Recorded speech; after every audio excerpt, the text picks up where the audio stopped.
The morning sun had barely risen over Maplewood Estates when Ethan Brooks heard the familiar hum of a Mercedes engine outside his farmhouse driveway. He looked out the window and sighed. There it was again, her car, parked diagonally, blocking his path like a silver wall of arrogance. It wasn't the first time. Karen Whitmore, president of the HOA, had made it her mission to remind Ethan he didn't fit the image of their perfect suburban neighborhood. But today, something was different. Today, he was already late for his mother's doctor's appointment, the first since her surgery. He walked outside calmly, wiping grease off his hands. "Mrs. Whitmore," he said, steady but firm. "I've asked you before. Please don't block my driveway." She turned from her car, oversized sunglasses glinting under the sun, and smirked. "Maybe if you kept your property up to standard, Ethan, we wouldn't have this problem. This isn't a barnyard, it's a community. Before I tell you what happened next, tell me in the comments where you're watching from. I love knowing who's listening."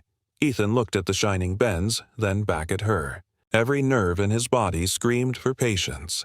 But then Karen added, "People like you never learn until they're taught a lesson."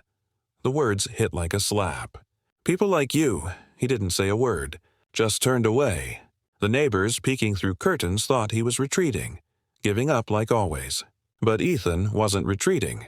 He was thinking, quietly, carefully. Inside the garage sat his old green tractor, rusted, powerful, stubborn, just like him. He ran his fingers across the steering wheel, breathing deeply. His father's voice echoed in his memory. "Son, sometimes silence speaks loudest. But sometimes silence lets the wrong people win." When he started the engine, the deep growl echoed down the street like thunder rolling through Pride. Curtains fluttered open. Karen's smile faded. He drove slowly toward the Benz, the tractor's tires crushing loose gravel. Karen's hand flew to her mouth. "Ethan, don't you dare!" He didn't look at her, not once. The tractor's metal arm hooked gently under the car's bumper. The crowd of neighbors began to gather, phones out, whispers spreading like wildfire. The Mercedes lifted off the ground, Karen's shrill voice cutting through the air. "You'll regret this. I'll call the HOA. The police." But Ethan was calm, eerily calm. He maneuvered the tractor with precision, flipping the Benz neatly into the drainage ditch beside the road. It landed with a crunch, half submerged in muddy water.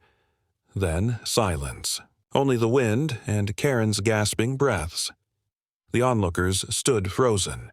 Some tried not to laugh. One man whispered, "Finally." Karen trembled, her fury and embarrassment mixing into tears. You'll pay for this."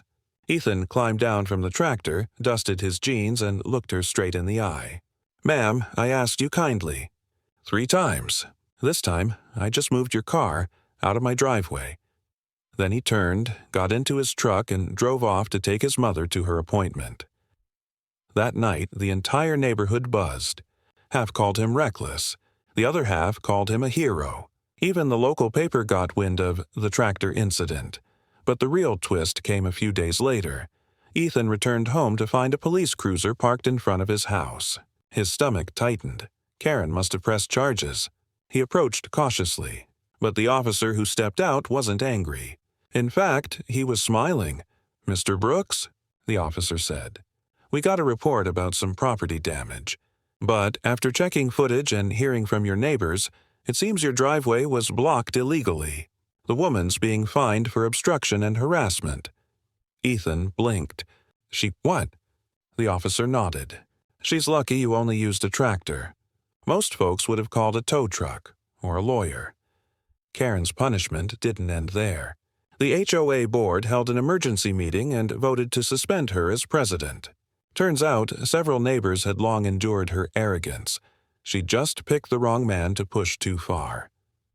Days later, she appeared at Ethan's door. No sunglasses, no perfume, just a humble face. "Ethan," she said softly, "I came to apologize.